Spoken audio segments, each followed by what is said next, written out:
일본 정부가 오늘 오전 가기, 즉 내각회의를 열어 수출 심사 우대 조치를 해주는 화이트리스트에서 한국을 제외하는 결정을 할 것으로 보입니다.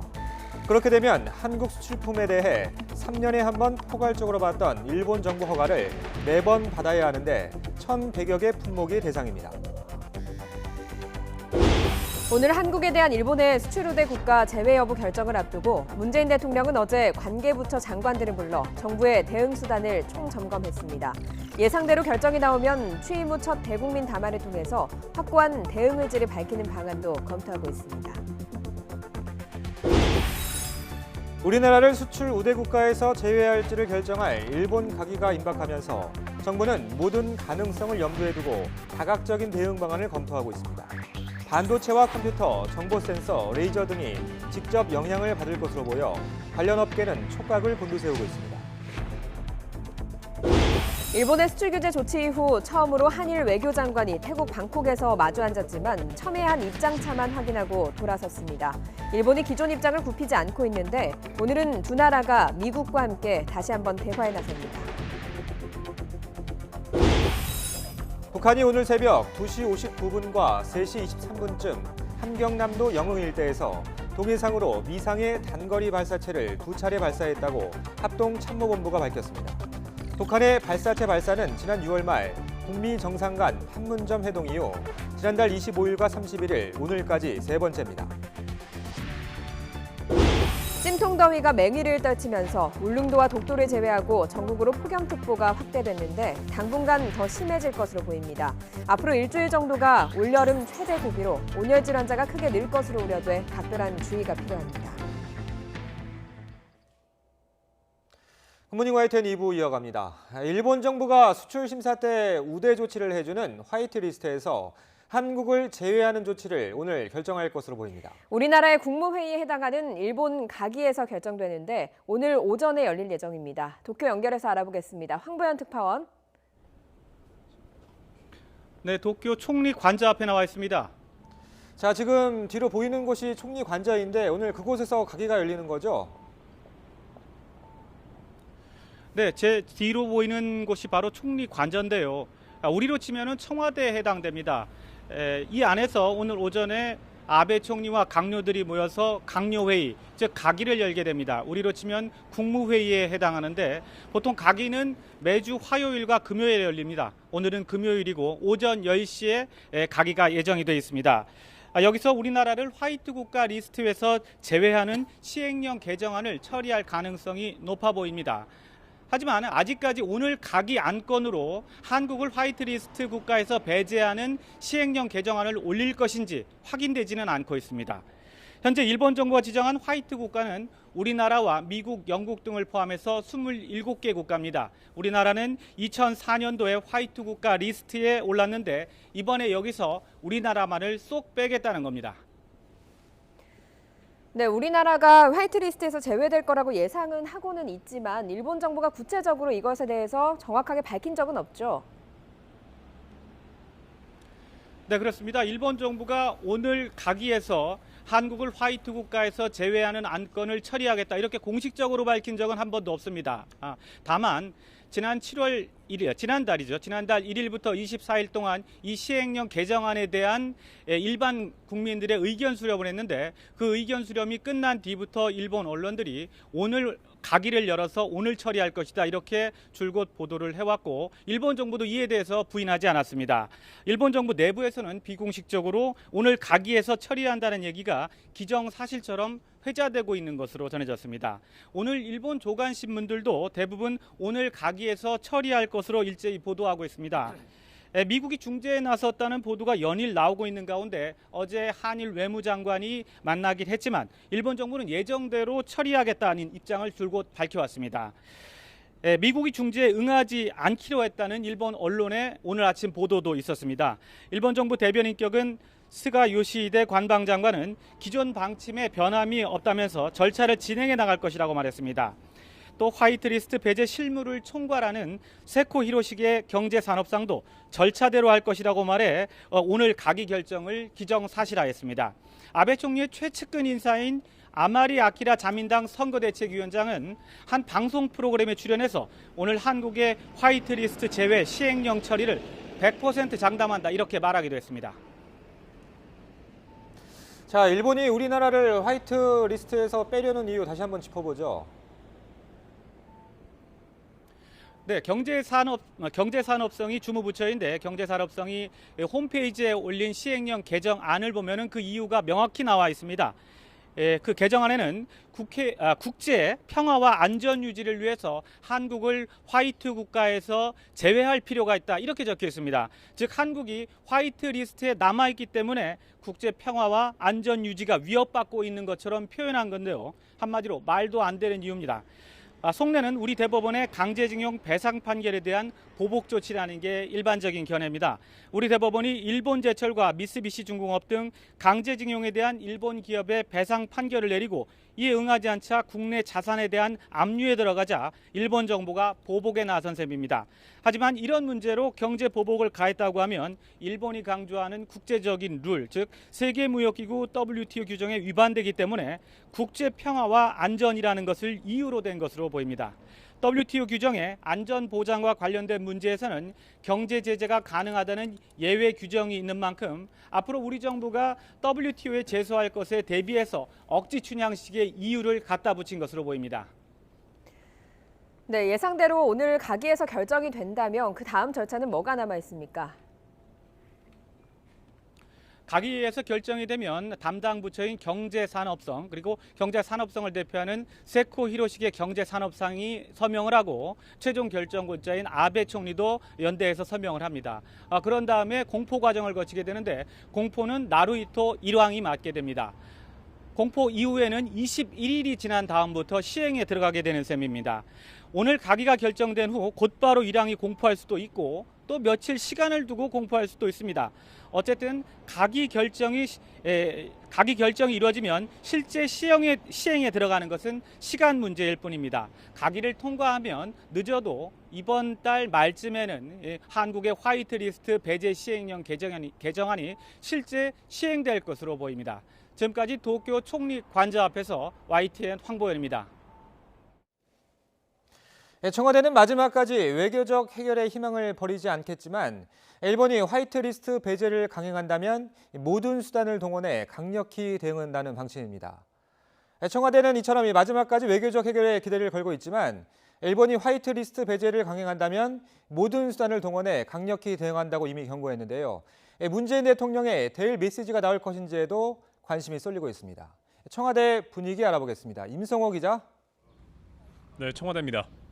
자, 오늘 가기에서 화이트리스트 배제 결정이 이뤄질 것이다. 이 기정사실화되는 분위기인데 청와대는 어떻게 보고 있습니까?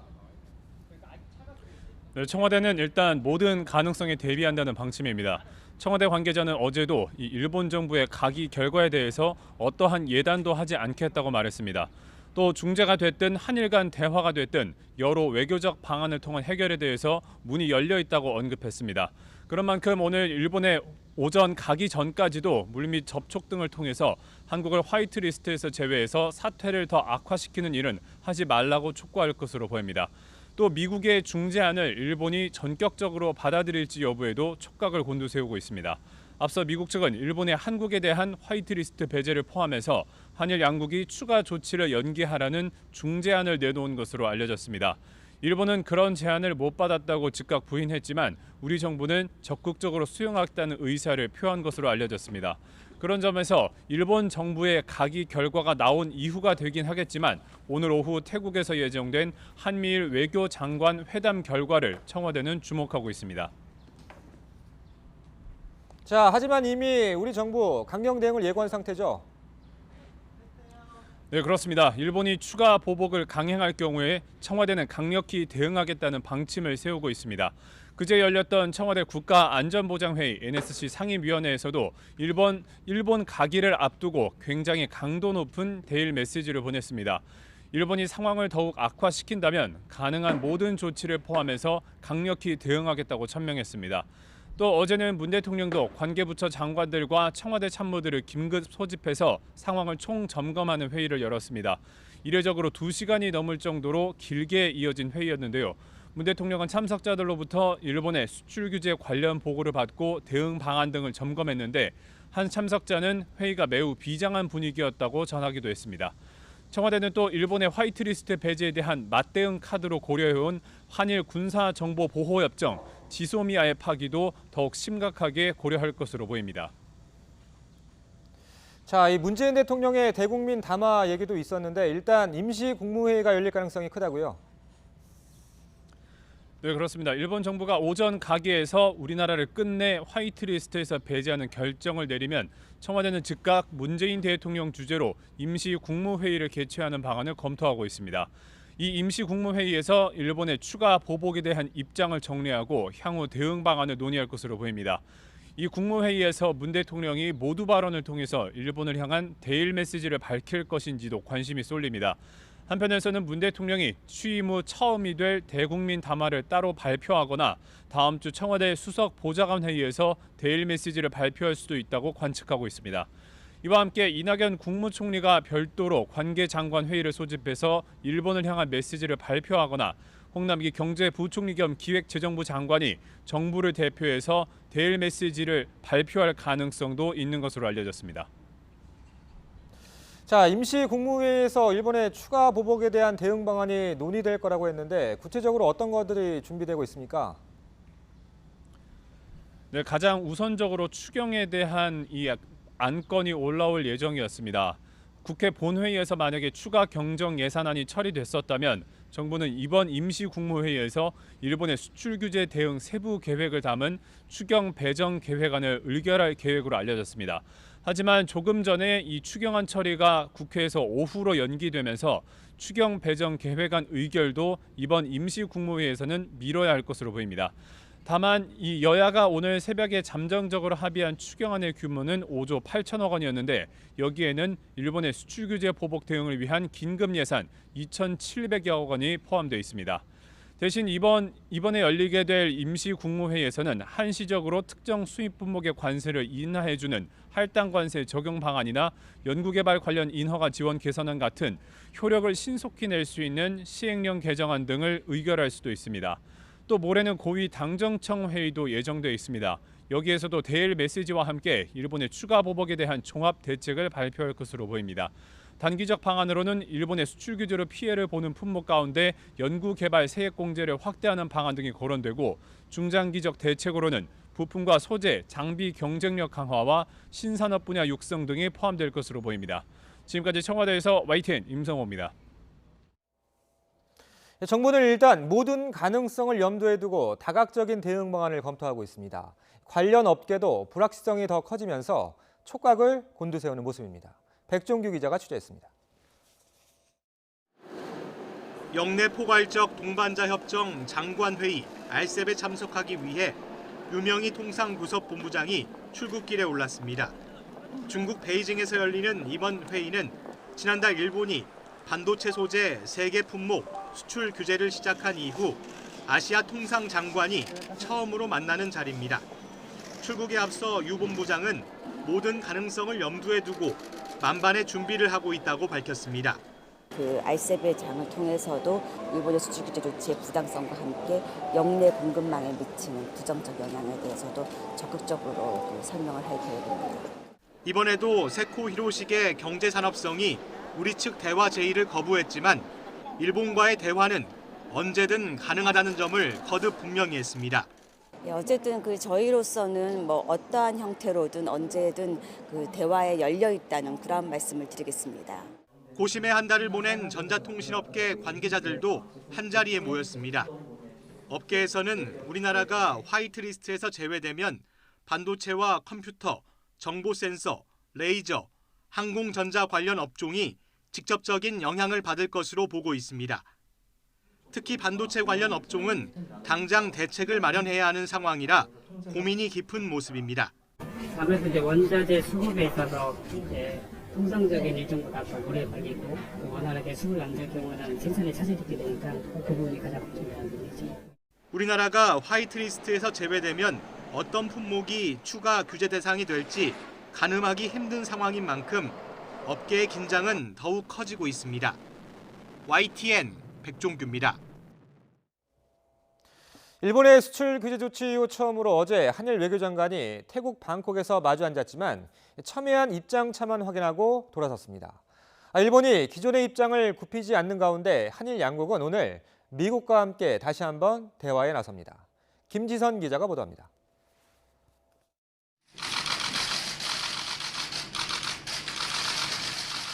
일본의 수출 규제 조치 한 달 만에 처음 마주 앉은 한일 외교장관.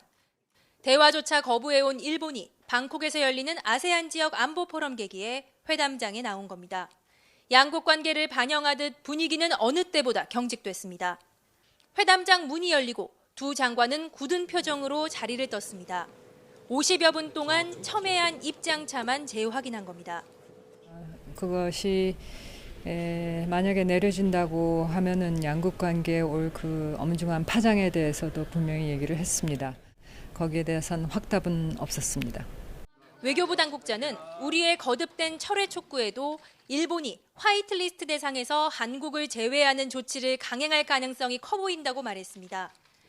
강 장관은 일본의 추가 조치가 한일 안보 협력에 영향을 줄 수 있다며 한일 정보보호협정 재검토 가능성을 피력했지만 일본은 정당한 조치라는 입장만 되풀이했습니다. 또 우리 대법원 징용 배상 판결로 일본 기업이 실제 피해를 받지 않도록 대응책을 거듭 요구한 것으로 전해졌습니다. 외교적 해법을 찾기 위해 만났지만 오히려 골이 깊어진 한국과 일본. 오늘 미국 측과 3자 회담을 통해 다시 한번 갈등 조정에 나설 예정입니다. 방콕에서 YTN 김지선입니다. 네, 8월로 접어들면서 무더위가 나날이 심해지고 있습니다. 금요일 출근길 아침부터 높은 습도 탓에 날씨가 참 후텁지근한데요. 낮에는 33도를 웃도는 찜통더위가 기승을 부리겠습니다. 오늘 서울 낮 기온 34도로 어제보다 7도나 높겠고요. 경북 경산의 기온은 37도까지 치솟겠습니다. 밤사이 서울은 열대야가 쉬어갔지만 그 밖에 해안과 내륙 곳곳에 열대야가 이어졌습니다. 포항의 최저기온이 28.1도, 대구 27.1도로 열대야 기준인 25도를 웃돌았습니다. 폭염특보도 확대 강화됐는데요. 강원 동해안과 충청 이남에는 폭염경보가, 서울 등 그 밖의 지역에는 폭염주의보가 발효 중입니다. 오늘 낮 기온 대구 36도, 광주와 대전 35도까지 올라서 어제보다 2도에서 7도가량 높겠습니다. 당분간 맑은 날씨 속에 무더위는 점점 심해지겠습니다. 주말과 휴일 서울 낮 기온이 35도, 다음 주 초에는 36도까지 치솟겠는데요. 따라서 주말을 전후해 서울에도 폭염 경보가 내려질 가능성이 있겠습니다. 폭염특보가 내려지면 정오부터 오후 5시 사이 장시간의 야외 활동은 자제하시고요. 하루 8잔 이상 수분 섭취를 충분히 해주셔야 합니다. 또 창문이 닫힌 차내에 어린이나 노약자를 홀로 남겨두지 않도록 세심한 주의가 필요하겠습니다. 연일 대기가 불안정한 가운데 오늘도 늦은 오후 무렵 소나기 소식이 있습니다. 가방 속에 작은 우산 하나는 챙겨 다니시는 편이 좋겠습니다. 지금까지 상암동 야외 스튜디오에서 박현실입니다. 북한이 오늘 새벽에 또다시 동해상으로 미상의 발사체를 발사했습니다. 한국과 미국을 향한 고강도 압박의 일환으로 풀이됩니다. 취재기자 연결해서 알아보겠습니다. 김세호 기자. 네, 국방부입니다. 네, 북한이 이틀 만에 발사체를 발사했습니다. 자세한 소식 전해주시죠. 네, 북한이 오늘 새벽 2시 59분 그리고 3시 23분 함경남도 영흥 일대에서 동해상으로 단거리 발사체 2발을 쏘았습니다. 지난달 31일 이후 이틀 만으로 아직까지 발사체의 종류는 확인되지 않고 있습니다. 합동참모본부가 추가 발사에 대비하며 북한 측 동향을 살피고 있다고 밝혔습니다. 북한은 어제 오후 지난달 31일 쏘았던 발사체의 사진을 공개하며 신형 대구경 조종 방사포라고 밝힌 바 있습니다. 보안을 위해 이례적으로 모자이크로 가리면서 신형 무기라는 점을 강조했습니다. 이런 가운데 미 당국자들은 로이터 통신과의 인터뷰에서 북한이 새로운 발사체를 쏜 것으로 보인다며 초기 정보로 볼 때 이번 발사체는 북한의 이전 시험 발사들과 유사한 것으로 나타났다고 말했습니다. 앞서 군은 한미 정보 당국의 분석 내용을 바탕으로 북한이 지난달 25일과 31일 쏘아 올린 발사체는 모두 단거리 탄도미사일이라고 밝혔습니다. 그러면서 북한이 공개한 신형 대구경 조종 방사포의 사진은 분석이 필요한 부분이 있다며 신뢰성의 의문을 제기하기도 했습니다. 북한은 지난 5월 4일과 9일 닷새 간격으로 단거리 탄도미사일을 쏜 바 있습니다. 또 지난달 25일과 31일 그리고 오늘까지 최근 8일 사이에만 탄도미사일을 포함한 발사체를 3차례 쏘았는데 북한이 짧은 간격으로 발사체를 잇따라 발사한 것을 놓고 실전 배치 전 의미 있는 실험 데이터를 축적하기 위한 것일 수 있다는 관측이 나옵니다. 지금까지 국방부에서 YTN 김세호입니다. 북한의 미사일 발사와 관련해서 영국과 프랑스, 독일의 요청으로 안보리 비공개 회의가 열렸습니다. 3국은 공동 성명을 통해 규탄과 함께 미국과의 대화에 나서라고 촉구했지만 트럼프 미국 대통령은 일반적인 수준의 단거리 미사일이라며 걱정하지 않는다고 했습니다. 워싱턴에서 강태욱 특파원의 보도입니다. 유엔 안보리 비공개 회의가 예정대로 열렸습니다. 의장국이 바뀌면서 한 달간 논의할 의제와 함께 북한 미사일 문제도 기타 안건으로 다뤘습니다. 회의 뒤 영국과 프랑스, 독일 3국은 공동 성명을 내놨습니다. 지난 며칠간 이뤄진 북한의 탄도미사일 발사를 우려한다며 안보리 결의 위반을 규탄했습니다. 또 북한의 비핵화를 향한 구체적인 조치와 함께 미국과 의미 있는 협상에 임하라고 촉구했습니다. We urge North Korea to take concrete steps towards its complete, verifiable and irreversible denuclearization and to engage in meaningful negotiations with the United States. 하지만 이번 성명에 미국은 참여하지 않았습니다. 트럼프 대통령은 오히려 최근 북한의 도발에 대해 단거리고 아주 일반적 미사일로 걱정하지 않는다고 말했습니다. 특히 자신이 김 위원장과 약속한 것은 핵 관련 무기지 단거리 미사일은 아니라고 설명했습니다. Sure, because these are short-range missiles. We never discuss that. We discuss nuclear. What we talk about is nuclear. Those are short-range missiles, sure. And a lot of other countries test that kind of missile also. 미 행정부가 북한과 대화를 이어가겠다는 기조만큼은 분명해 보입니다. 워싱턴에서 YTN 강태욱입니다.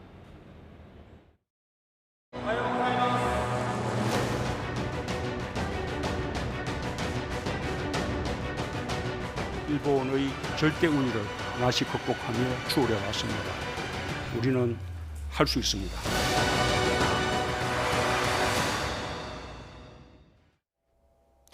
네, 앞서 전해드린 대로 일본 정부가 수출 심사 우대국 명단인 화이트리스트에서 한국을 제외하는 조치를 오늘 결정할 것으로 보입니다. 1,100개에 이르는 품목이 규제 대상입니다. 우리 기업들의 광범위한 피해가 우려되는데요. 취재기자와 함께 자세한 얘기 나눠보겠습니다. 국제부 조수연 기자 나와 있습니다. 어서 오세요. 안녕하세요. 안녕하세요. 자, 일단은 어제 이제 외교부에서 네. 일본 가기가 오늘 오전 10시에 시작될 거다 이렇게 예상을 했는데 좀 확정이 된 건가요, 시간은? 네, 아베 내각은 오늘 오전 10시에 가기를 열 것으로 보입니다. 예. 우리의 국무회의에 해당하는데요. 예. 오늘 가기에서 화이트리스트 관련 개정안을 처리할 것으로 예상이 되고 있습니다. 일본 정부 대변인인 스가 요시히데 관방장관은 그제 정례 브리핑에서 기존 입장을 재확인했는데요. 예. 그 내용을 정리해보면 안보를 위해 수출관리 제도의 적절한 운영에 필요한 재검토다. 그래서 그 방침에는 변화가 없으며 그 절차를 진행할 것이다. 이렇게 밝혔습니다. 또 한국 측으로부터 부정적 움직임이 이어지면서 한일 관계에 매우 어려운 상황이 계속되고 있다. 그래서 일본은 여러 문제에 대해 일관된 입장에 근거해서 한국 측의 적절한 대응을 강하게 요구해 나갈 것이다. 이렇게 강조했습니다. 네, 일본의 입장과 그리고 우리의 예상대로 가기에서 시행령이 처리가 된다고 한다면 구체적으로 그 시행령 안에 어떤 내용이 들어갈지 예상을 좀 해주시죠. 네, 일본은 첨단 재료 수출과 관련해서 안전보장상 우호국으로 인정한 국가에 대해서 우대 제도를 운영하고 있습니다. 화이트 국가 리스트 수출심사 우대국 명단인데요. 한국도 2004년에 화이트 국가로 지정이 됐습니다. 그런데 현재 27개국, 우리나라를 포함해서 27개국인 이 명단에서 한국만을 제외하기 위한 법령 개정입니다. 개정안에는 국제 평화와 안전 유지를 위해 화이트리스트에서 한국을 뺄 필요가 있다. 이렇게 적시가 됐습니다. 일본 정부 고위 당국자는 한국 특파원들과 만난 자리에서 한국의 전략물자 수출 제도가 느슨한 게 배제의 배경이다. 이렇게 주장했습니다. 네. 예. 자, 그러면 오늘 만약에 가기에서 그 시행령 개정안이 통과된다고 해서 오늘 바로 발효가 되는 건 아니잖아요. 네. 이후 절차는 어떻게 되나요? 네, 개정안이 가기를 통과하면 아베 총리를 거쳐서 나루히토 일왕이 최종 공표하게 됩니다. 가기 통과부터 공표까지 통상 4흘 정도 걸리는데요. 주말은 제외되는 점을 감안해서 오는 7일 공표 가능성이 커 보입니다. 그리고 공표 시점으로부터 21일이 지난 뒤에 법안이 효력을 갖게 되는데요. 예상대로라면 이달 28일쯤에 실행에 들어갈 것으로 보입니다. 예. 우리 기업들도 어쩔 수 없이 타격을 받을 수밖에 없겠죠. 네, 우대 조치로 그간 한국 수출붐에 대해서는 3년에 한 번 포괄적으로 받았던 허가를 이제는 매번 받아야 하는 셈인데요.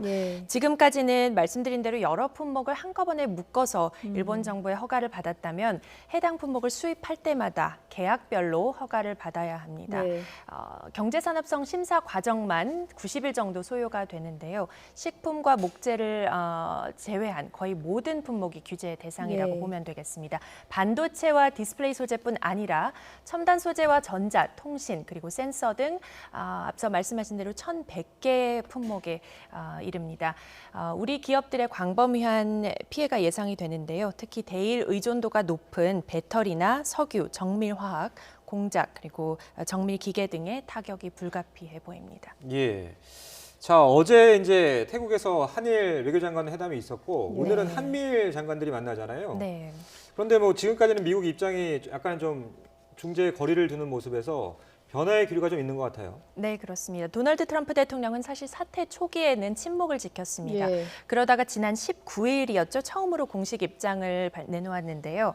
한일 정상 둘 다 원한다면 관여하겠다는 의지를 나타냈습니다. 폼페이오 미 국무장관도 이번 주 아세안 지역 안보 포럼 ARF에서 지금 열리고 있는데요. 한미일 외교장관 회담을 열어 중재하겠다는 뜻을 밝혔습니다. 이 회담은 오늘 오후로 예정이 돼 있습니다. 미국 입장에서는 한일 둘 다 동맹인 만큼 어느 한쪽의 편을 들거나 적극적으로 개입하는 데 부담을 느꼈을 텐데요. 이처럼 변화의 기류가 감지된 것은 사태 악화는 원치 않는다는 인식이 깔린 것으로 보입니다.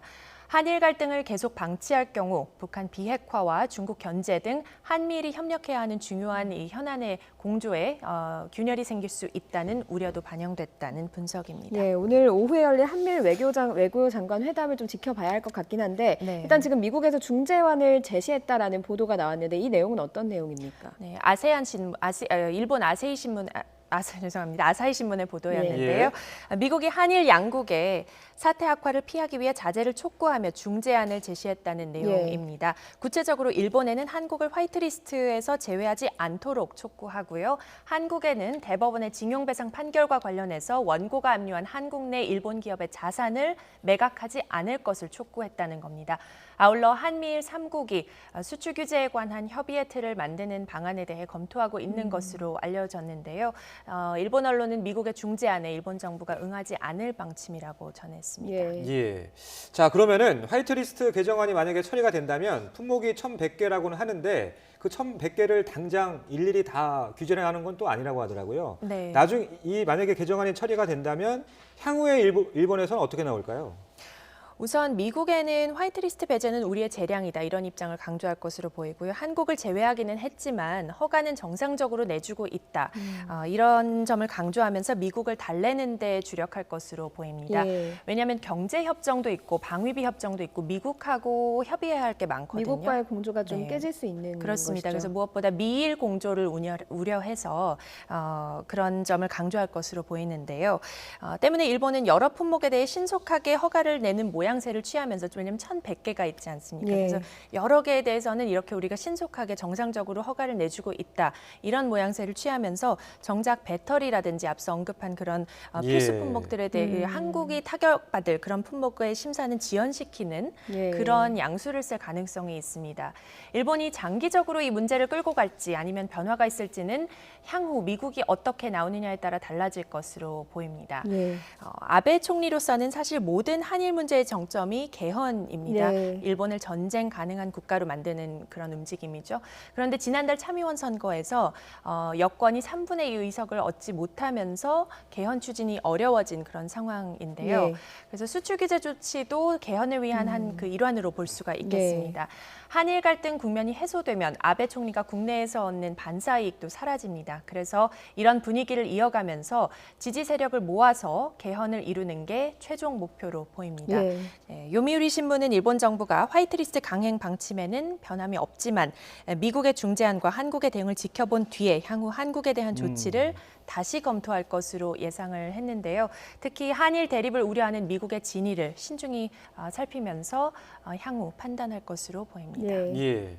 자, 이제 뭐 오전 10시까지는 1시간 반 정도가 남았는데 자, 국제부, 경제부, 정치부 오늘 하루 분주한 하루가 될 것 같습니다.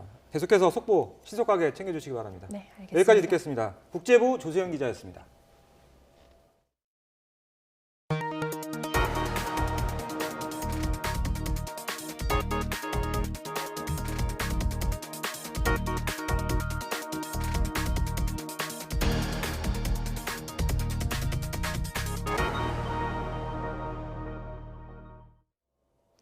일본의 억지스러운 수출 규제를 규탄하고 대응하기 위한 국민 움직임이 거센데요. 울산에서는 시민들이 자발적으로 나서 이른바 노 아베 거리를 조성했습니다. 김인철 기자가 취재했습니다. 1km 남짓한 도로 양옆으로 현수막이 걸렸습니다. 수출 규제에 나선 일본 아베 정권을 규탄하는 내용입니다. 울산 동구에 조성된 노 아베 거리입니다. 이렇게 도로변 곳곳에 나부터 있는 현수막은 주민들이 자발적으로 설치한 것입니다. 현수막에는 시민들의 분노가 고스란히 담겨 있습니다. 당당히 이름을 밝히기도 하고 가족이나 회사, 단체 이름으로 강력한 항의 메시지를 전하고 있습니다. 거리 조성에 발맞춰 상가들도 일본 제품을 팔지 않기로 했습니다. 분노의 마음을 표출하고 싶어서 찾던 와중에 현수막 게시라는 또 방법이 있어서 같이 동참하게 되었습니다. 노 아베 거리 조성은 울산의 한 시민 모임이 처음 시작했습니다. 하지만 소식이 전해지면서 주민들의 자발적인 동참이 이어졌습니다. 불과 사흘 만에 200개가 넘는 항의 현수막이 내걸렸습니다. 시민 모임에도 동참 문의가 잇따르고 있습니다. 일본에 항의를 하려고 고민을 하다가 길거리에 현수막을 좀 붙이면 어떨까 해서 SNS에 아는 지인들한테 알렸더니 반응들이 굉장히 좀 좋아서 주문을 받아서 이렇게 제가 좀 대신 적어주기도 하고. 아베 정권의 수출 규제에 분노하는 시민들이 계속 늘어남에 따라 노 아베 거리는 빠르게 확산할 것으로 보입니다. YTN 김인철입니다. 70대 남성이 일본은 무역보복을 철회하라는 메모를 남긴 채 세종문화회관 부근에서 분신해 병원으로 옮겨졌습니다. 전신 화상을 입어서 위독한 상태입니다. 송재인 기자가 보도합니다. 70대 남성 A씨가 아침 8시 반쯤 서울 세종로의 한 공원에서 분신했습니다. 전신에 2도 화상을 입고 병원으로 옮겨졌는데 위독한 상태인 것으로 전해졌습니다. 저희가 도착했을 때는 이미 누워있는 상태에서 불은 다 꺼져 있었거든요. 현장에선 A씨의 가방이 발견됐습니다. 안에 있던 택표지엔 일본이 무역보복을 철회해야 한다는 짤막한 메모가 적혀 있었습니다. 경찰은 일단 A씨가 일제강점 피해와 관련은 없는 것으로 보인다고 밝혔습니다. 책자 뚜껑에 크게 글씨를 그냥 큰 글씨로 써놔서 단체나 연루돼서 움직이는 정황은 아직까지는 전혀. 앞서 지난달 19일엔 70대 남성이 일본 대사관으로 돌진하려다 제지당하자 차량에 불을 질러 숨졌습니다. 남성은 일제강제동원 피해자의 가족이었습니다. 식민지 지배에 대한 완전한 과거 청산 이런 것들이 안 되어 있는 상태 하에서 직접적인 경험자들이나 1세대, 2세대 분들한테는 강력한 반일. 일본의 수출 규제에 맞서 일반 국민도 극단적인 선택 대신 냉정하게 대응하는 지혜가 필요합니다. YTN 송재인입니다. 자유한국당 송원석 의원이 지난 1965년 맺어진 한일 청구권 협정과 그 보상을 통해 개인의 청구권까지 해결됐다고 본다는 발언을 해 논란이 예상됩니다. 송 의원은 YTN 노정면의 더 뉴스에 출연해 관련 판결문을 봤을 때 개인 청구권 부분이 모두 소멸됐다고 본다고 말했습니다. 특히 개인 청구권이 남아 있었다면 왜 노무현 정권 때를 포함해 과거 2차례에 걸쳐 특별법을 만들고 국가가 보상을 해줬느냐고 지적했습니다. 이에 대해 더불어민주당은 대한민국 국회의 품격을 훼손하고 국회의원 자질을 의심스럽게 하는 망언이라고 비판했습니다. 민주당 이해식 대변인은 논평을 통해 개인의 손해배상 청구권은 강제징용 배상 판결을 지연시킨 박근혜 청와대도 인정한 바 있다며 이같이 밝혔습니다. 이 대변인은 이어 우리 국민은 식민 지배의 치욕을 똑똑하게 기억하고 있다면서 송 의원은 자한당보다 일본의 자민당이 더 어울리는 의원으로 역사에 남을 것이라고 덧붙였습니다. 이른바 특수통 검사들을 전면 배치한 윤석열 검찰 간부 인사 후폭풍이 심상치 않습니다. 환경부 수사를 지휘했던 검사들이 좌천성 인사로 전원 사퇴했고 공안통 검사들이 잇따라 옷을 벗으면서 현재까지 40여 명이 줄사표를 냈습니다. 신지연 기자가 보도합니다. 지난 4월 김은경 전 환경부 장관이 환경부 산하 기관에 친정부 인사를 임명하려고 표적 감사를 벌인 혐의로 불구속 기소됐습니다. 문재인 정부 장관 출신 가운데 재판에 넘겨진 첫 사례였습니다. 그로부터 넉 달 뒤 중간 간부급 인사 직후 수사를 지휘했던 서울 동부지검 검사들이 잇따라 사의를 밝혔습니다. 권순철 차장검사는 서울고등검찰청 검사로, 주진우 형사 6부장은 안동지청장으로 전보된 겁니다. 서울고검은 수사 일선에서 배제된 한직으로 분류되고 안동지청은 검사 5명이 근무하는 소규모 지청으로 좌천성 인사란 평가가 나옵니다. 권순철 차장검사는 인사는 메시지라며 이번 인사가 그동안 수고했다는 목소리로 들렸다고 검찰 내부망에 사의를 표했습니다. 주진우 부장검사도 자신은 정치색이 없는 평범한 검사일 뿐이라며 검찰의 정치적 중립을 위해 여야 가리지 않고 소신껏 수사했다고 밝혔습니다. 앞서 윤석열 검찰총장 취임 이틀 전에는 한찬식 전 서울 동부지검장이 먼저 사의를 표했습니다. 현 정부 인사를 겨냥한 환경부 블랙리스트 수사 지휘부가 모두 검찰을 떠나게 된 겁니다. 윤 총장 취임 이후 특수통 검사들의 전면 배치로 입지가 좁아진 공안통 검사들도 줄사퇴가 이어지며 뒤숭숭한 분위기입니다. 더불어민주당 손혜원 의원을 부동산 투기 혐의로 기소한 김범기 서울 남부지검 2차장이 승진해서 탈락했고 이석기 내란 음모 사건을 수사했던 최태원 서울고검 송무부장은 사의를 표명했습니다. 윤 총장 취임부터 현재까지 옷을 벗은 검사들은 모두 40여 명으로 앞으로 추가 사의 표명이 잇따를 것으로 보여 윤석열호 인사 후폭풍이 거세질 전망입니다. YTN 신지원입니다. 어젯밤 11시 40분쯤 우리 공화당이 자진 철거 8일 만에 서울 광화문 광장에 천막을 다시 설치했습니다. 우리 공화당이 천막 2개동을 설치한 곳은 서울 광화문역 9번 출구 앞입니다. 천막 재설치는 지난달 24일 광화문 광장에 설치한 천막을 자진 철거하고 세종문화회관 앞으로 옮긴 지 8일 만입니다. 설치 과정에서 서울시청 관계자나 경찰과의 충돌은 없었습니다. 자폐증을 앓던 고등학교 남학생이 제주에서 실종된 지 사흘 만에 숨진 채 발견됐습니다. 경찰은 정확한 사망 원인을 조사하고 있습니다. 나연호 기자의 보도입니다. 파란 셔츠에 반바지를 입은 남학생이 주차장 옆길을 따라 걸어갑니다. 지난달 29일 오후 집을 나선 뒤 소식이 끊긴 17살 유동현 군입니다. 경찰과 교육청이 전단을 배포하면서 유군 동선을 따라 대대적인 수색을 벌였습니다. 하지만 유군은 실종 사흘 만에 안타깝게도 숨진 채 발견됐습니다. 집에서 직선으로 12km 정도 떨어진 표선 해수욕장 앞바다였습니다. 마지막 모습이 그 해수욕장 바로 앞에 표선 로터리여가지고요. 그 이후로는 행적은 전혀 발견되지 않았었거든요. 발견 당시 유군은 옷도 다 벗겨진 상태였던 것으로 전해졌습니다. 자폐증을 앓던 유군은 가끔 집을 나섰다가 아버지에게 찾으러 오라고 전화하곤 했습니다. 실종된 날에도 바뀐 신발을 되찾아오라는 할머니 말을 듣고 집을 나섰습니다. 휴대전화와 지갑도 두고 나가 위치를 파악하기가 사실상 어려웠습니다. 해경은 유군의 시신 부검을 검토하고 정확한 사망 경위를 조사하고 있습니다. YTN 나연호입니다. 지난 23일 오전 청주에서 실종된 지적장애 중학생 14살 조은누리 양을 찾기 위한 수색 작업이 실종지 인근 보은 지역으로 확대되고 있습니다.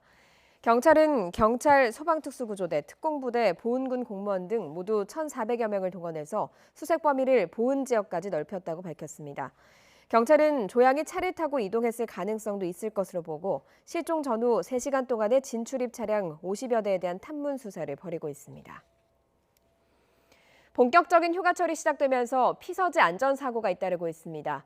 어젯밤 부산에서는 방파제 아래로 승용차가 추락했고 가평에서는 계곡에서 물놀이를 즐기던 일가족이 급류에 휩쓸렸다 구조됐습니다. 사건 사고 소식 김주한 기자가 보도합니다.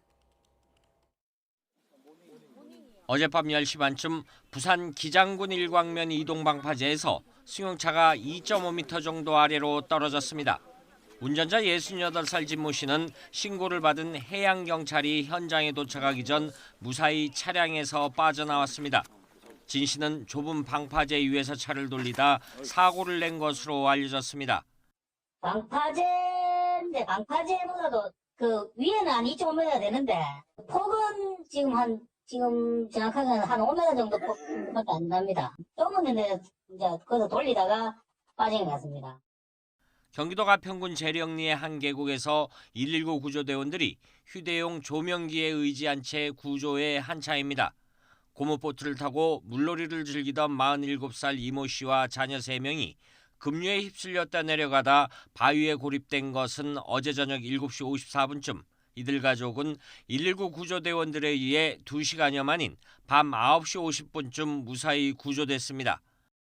앞서 어제 오후에도 강원도 영월군 도원리 계곡에서 튜브를 타고 물놀이를 즐기던 29살 이모 씨 등 4명이 불어난 물로 계곡 한가운데 고립됐다가 1시간 30여 분 만에 구조됐습니다. 이 씨 등은 구명조끼를 착용하지 않았던 것으로 전해졌습니다. 43살 A씨 등 3명이 고무보트를 타고 경남 사천시의 한 포구를 출항한 것은 어제 오후 2시쯤. 바다 낚시를 즐기던 이들은 연료가 떨어져 표류하다 해경에 의해 3시간여 만에 무사히 구조됐습니다. YTN 김주환입니다. 농촌에서 일하는 외국인을 폭행하는 영상이 SNS를 통해 확산되면서 경찰이 수사에 나섰습니다.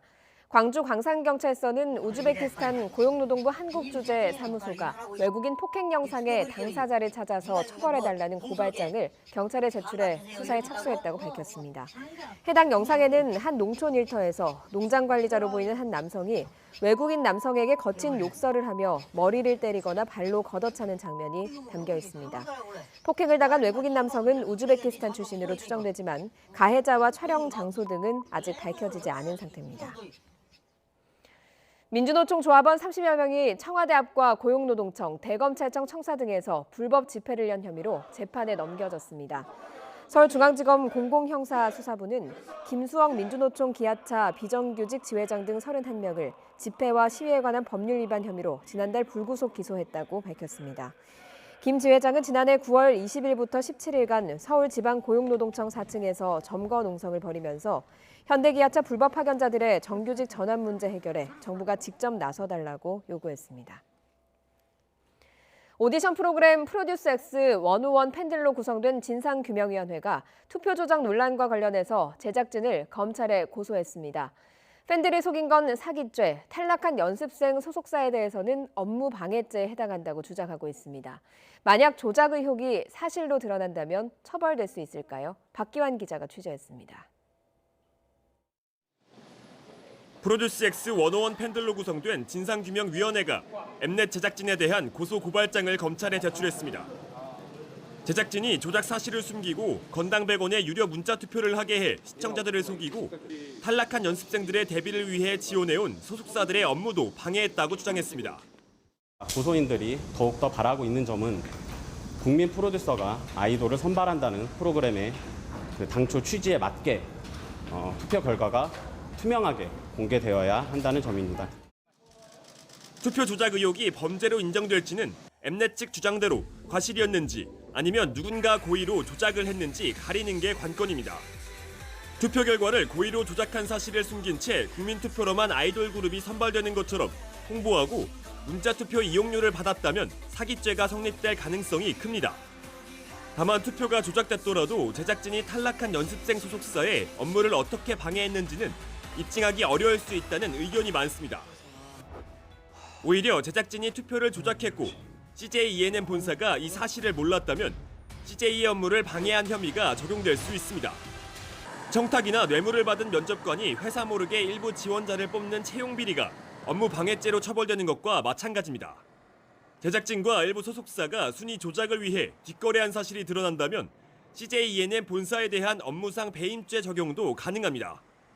분명히 회사 전체는 동기가 없는데 네. 그 특정 어떤 그 엔터테인먼트 회사와 특정 PD 사이에서 밀어주기 다 있지는 않았을까, 그런 부분도 좀 살펴볼 필요는 조심스럽게 있다라고 말씀 올리고 싶습니다. CJ ENM 측은 투표 결과 오류를 인정한 뒤 사과하고 조작 의혹을 밝히기 위해 수사를 의뢰했습니다. 경찰이 이미 CJ ENM 본사를 압수수색하는 등 본격적인 수사에 착수한 가운데 투표 조작 의혹의 진실이 밝혀질 수 있을지 주목됩니다. YTN 박견입니다. 여름의 절정 8월에 접어들면서 밤낮을 가리지 않고 푹푹 찌는 찜통 더위가 찾아왔습니다. 밤사이 동해안과 내륙 일부에서 또 열대야가 이어졌습니다. 포항의 최저기온이 28.1도, 대구 27.1도로 열대야 기준인 25도를 웃돌았습니다. 낮은 어제보다 무덥겠습니다. 폭염특보도 확대 강화됐습니다. 강원 동해안과 충청 이남 지역에 폭염경보가, 서울을 비롯한 그 밖의 전국에 폭염주의보가 발령 중입니다. 오늘 서울 낮 기온은 34도, 대전 35도까지 오르겠고요. 경북, 경산은 사람의 체온보다 높은 37도까지 오르겠습니다. 이렇게 무더위가 심해지면서 온열 질환에 걸릴 가능성도 높습니다. 예방하기 위해선 정오부터 오후 5시 사이 야외 활동을 삼가시고요. 카페인 음료보다 물이나 이온 음료를 수분 섭취 충분히 해주시는 게 좋겠습니다. 또 오늘 오후 한때 소나기도 오겠습니다. 전국 내륙에 5에서 40mm의 비가 오겠습니다. 나오실 때 우산 챙기시기 바랍니다. 날씨 정보였습니다. 네, 화이트리스트 관련 일본 가기 소식 이어지는 뉴스에서 계속 속보로 전해드리겠습니다. 네, 저희는 여기서 인사드리겠습니다. 고맙습니다.